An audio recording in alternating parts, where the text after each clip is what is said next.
श्री शिवाय नमस्तुभ्यम। हर हर महादेव। 29 जनवरी 2023 को गुजरात के पावागढ़ में पंडित श्री प्रदीप मिश्रा जी द्वारा बांची जा रही श्री राम शिव महापुराण की कथा का आज 7वां दिन समाप्त हुआ है और इस वीडियो के माध्यम से आज की कथा से जुड़ी हुई मुख्य बातें हम आपके साथ साझा कर रहे हैं। कथा का आरंभ करते हुए पंडित जी ने कर्म और किस्मत के बारे में बताया और कहा कि कुछ लोग किस्मत के सहारे बैठे रहते हैं। जो किस्मत में लिखा है हमें वह मिलेगा, लेकिन हमें किस्मत के सहारे नहीं कर्म के सहारे रहना है और अपना कर्म करते रहना है। यदि हम अपने कर्म करेंगे तो उसका परिणाम भी महादेव देगा। दूसरी जानकारी में पंडित जी ने कहा कि अगर आपको बहुत बड़ा रोग हो गया है, कोई बीमारी हो गई है, तो हमने व्यासपीठ से कभी नहीं कहा कि डॉक्टर ने जो दवाइयाँ आपको दी है उसे नहीं लेना है। बस आपको इतना सा करना है कि जो दवाइयाँ डॉक्टर ने दी है उसे पहले महादेव को समर्पित करना है और उसके बाद कुंदकेश्वर महादेव का स्मरण करते हुए आपको दवाइयाँ लेनी है और जो शिवलिंग पर जल अर्पित किया है उस जल का आचमन करना है।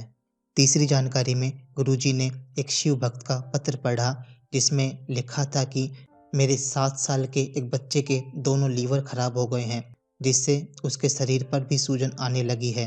डॉक्टरों ने उसका इलाज शुरू किया है लेकिन उसको आराम नहीं पड़ रहा। लेकिन जब से शिवलिंग पर अर्पित किया हुआ जल का आचमन लेना शुरू किया है तब से उसका लीवर भी काम करना शुरू कर चुका है और शरीर में आराम पड़ने लगा है। हम उसी का धन्यवाद करने इस कथा में आए हैं। चौथी जानकारी में पंडित जी ने कहा कि जिस तरह से अंधे व्यक्ति के पास छड़ी रहती है और वह छड़ी उसे ठोकर खाने से बचाती है, उसी तरह से श्री शिवाय नमस्तुभ्यम मंत्र की छड़ी भी आपके पास है जो आपको दुख तकलीफों और कष्टों से बचाती रहेगी और आपका चित्त भगवत स्मरण में लगा रहेगा। पांचवी जानकारी में पंडित जी ने हरियाणा के कृष्ण कुमार नामक एक शिव भक्त का पत्र पढ़ा जिसमें उन्होंने लिखा था कि मेरे गुरु महाराज को पेट में तकलीफ हो गई थी। जब उन्हें अस्पताल में डॉक्टरों के पास ले गए और जांचें करवाई तो पता चला कि उनके अंदर की आंतें सिकुड़ गई है और मल सूख गया है। 5 दिनों से इनको मोशन भी नहीं हुआ है और अगर 1-2 दिन में इनको मोशन नहीं हुआ तो इनकी जान भी जा सकती है। इसके बाद उसी अस्पताल में कार्यरत एक नर्स ने बताया कि हम भी शिव महापुराण की कथा को सुनते हैं और उसने शिवलिंग पर समर्पित जल के बारे में बताया। इसके बाद हमने शिवलिंग पर समर्पित जल को लाकर महात्मा जी को पिलाया तो उनकी बीमारी में तुरंत आराम पड़ गया और उनके पेट की तकलीफ भी दूर हो गई। छठी जानकारी में पंडित जी ने कहा कि हम भगवान पर भरोसा नहीं कर पाते और लोगों से उम्मीद बनाए रखते हैं, लेकिन हमें आखिर में भगवान की शरण में जाना पड़ता है। तो अगर हम पहले ही प्रयास में भगवान की शरण में चले जाएंगे तो आखिर तक हमें किसी से उम्मीद नहीं रखनी पड़ेगी। पहले ही प्रयास में भोलेनाथ आपका हाथ पकड़ लेगा। 7वीं जानकारी में पंडित जी ने बताया कि देसी गाय का दूध अमृत के समान होता है और 1 लोटा जल में 2 बूंद भी अगर आप मिला देते हैं तो वह अमृत बन जाता है। लेकिन आपको ध्यान रखना है कि जब भी भोलेनाथ को आप जल में दूध मिलाकर अर्पित करेंगे तो इसके लिए आपको स्टील के लोटे का उपयोग करना है, तांबे के लोटे का उपयोग नहीं करना है।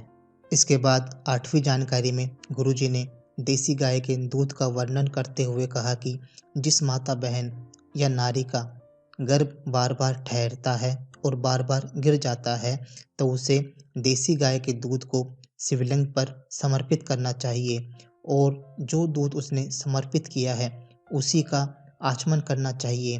अगर कोई नारी 15 से 20 दिन तक यह उपाय करती है तो यह निश्चित है कि उसका गर्भ ठहर जाता है। इसके बाद 9वीं जानकारी में पंडित जी ने गौ सेवा का महत्व बताते हुए कहा कि हमें प्रत्येक दिन किसी न किसी रूप में गौ सेवा अवश्य करनी चाहिए और अगर यह कार्य हम रोज नहीं कर पाते हैं तो कम से कम महीने में एक बार अमावस्या के दिन यह कार्य जरूर करना चाहिए। जो व्यक्ति अमावस्या के दिन गौ सेवा करता है और जैसे ही वह अपने घर में प्रवेश करता है तो उसके शरीर पर लगी हुई गौ माता की धूली उसके घर से नेगेटिव एनर्जी और तकलीफ़ों को दूर कर देती है। इसके बाद 10वीं जानकारी में पंडित जी ने सफ़ेद दाग और सफ़ेद चक्कों को दूर करने के लिए एक उपाय बताया कि पूर्णिमा के दिन जब किसी देसी गाय का बछड़ा उसका दूध पीता हो और उस बछड़े के मुख पर उस दूध का झाग लगा हो, तो हमें उस झाग का थोड़ा सा भाग किसी चम्मच में ले लेना है और पूर्णिमा की रात्रि को हमें उस रोग वाले स्थान पर लगा लेना है। अगर झाग कम हो तो इसके लिए आप झाग में दूध भी मिला सकते हैं। इसे लगाने के बाद हमें कुछ देर तक प्रकाश में बैठे रहना है और इसके बाद हमें स्नान कर लेना है। यह उपाय हमें 4 से 5 पूर्णिमा तक करना है। 11वीं जानकारी में गुरुजी ने बताया कि 3 के भाग्य का धन हर एक माता पिता को मिलता है, जिसमें पहला गौ माता के भाग्य का धन, दूसरा संत महात्मा के भाग्य का धन और तीसरा बेटी के भाग्य का धन। इन तीनों के भाग्य के धन की व्यवस्था स्वयं परमात्मा करता है।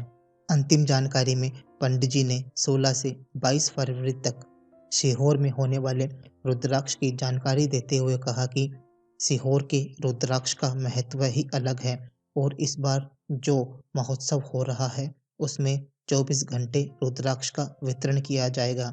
इसके साथ ही कथा का समापन करते हुए उन्होंने 12 ज्योतिर्लिंग की स्थापना का वर्णन किया। तो दोस्तों, आज की कथा से जुड़ी हुई मुख्य बातें हमने आपके साथ साझा की है। अगर इस वीडियो में दी गई जानकारियाँ आपको उपयोगी लगी हो तो इस वीडियो को लाइक और शेयर जरूर कीजिएगा। साथ ही आप इस चैनल को भी सब्सक्राइब कर सकते हैं। श्री शिवाय नमस्तुभ्यम।